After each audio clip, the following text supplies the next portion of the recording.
Silk சுமிதாவை அழைக்கிறேன் அப்படின்னு சொன்னோன்னா அவருக்கு பரிசு கூட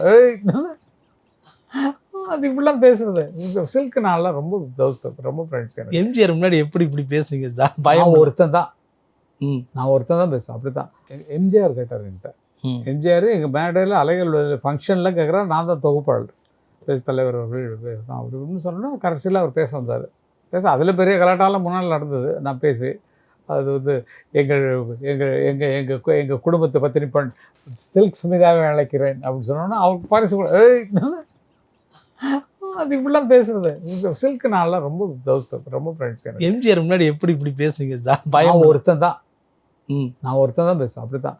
அதே மாதிரி என்னாச்சா அது முதல்ல என்னென்னா இந்த நிகழ்ச்சிக்கு பெருமைக்குரிய புரட்சித் தலைவர் ஐயா அவர்களை, தமிழக முதல்வர் அவர்களை தலைமை தாங்கி ஏற்றி நடக்குமாறு கேட்டுக்கொள்கிறேன் அப்படின்னு சொன்னான்.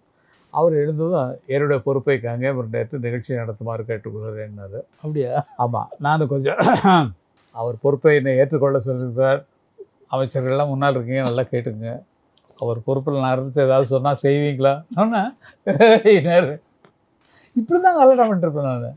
சரிண்டா, அதுக்கு ஒரு கட்ஸ் வேணும்ல சார்? முதலமைச்சர் வச்சுக்கல தெரியும், என்னை பற்றி தெரியல. கள்ளக்கப்படம் இல்லாத பையன், ஒன்றும் வாயில் கையை வச்சா கூட கடிக்க தெரியாது. அந்த மாதிரி ஒரு பையன், நல்ல பையன், பிடிக்கும், எனக்கு ரொம்ப பிடிக்கும், அவ்வளோ செல்லமாக பிடிக்கும். நான் அதெல்லாம் அவரை பற்றி பேசினாலும் தனி எபிசோட் வேணும். அது அந்த மேடையிலே வந்து என்ன பண்ணாருன்னா, தான் வாடிய கப்பகளுக்கே பாட்டை பற்றி பேசிகிட்டு இருக்கேன். பேசினோன்னே அவர் இதை கேட்டு அவர் தலைமை இது உரையில் பேசுகிறாரு.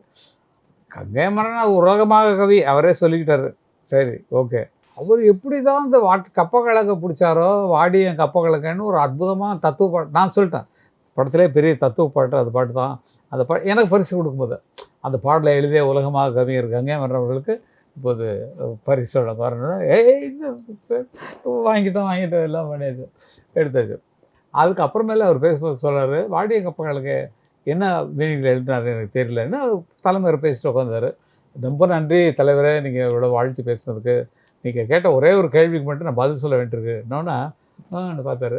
இல்லை, வாடிய கப்பக்கிழக்கே எப்படி எழுதுனா இது தேனி கண்ணான் அப்புறம் கேட்பார் இந்த கேள்வியை. அந்த கேள்வியை நீங்கள் இப்போ கேட்டிருக்கீங்க.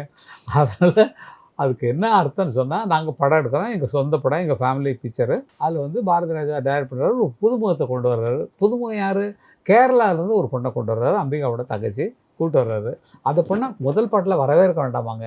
கேரளாவில் அதிகமாக பழக்கப்படுறது கப்பக்கிழங்கு.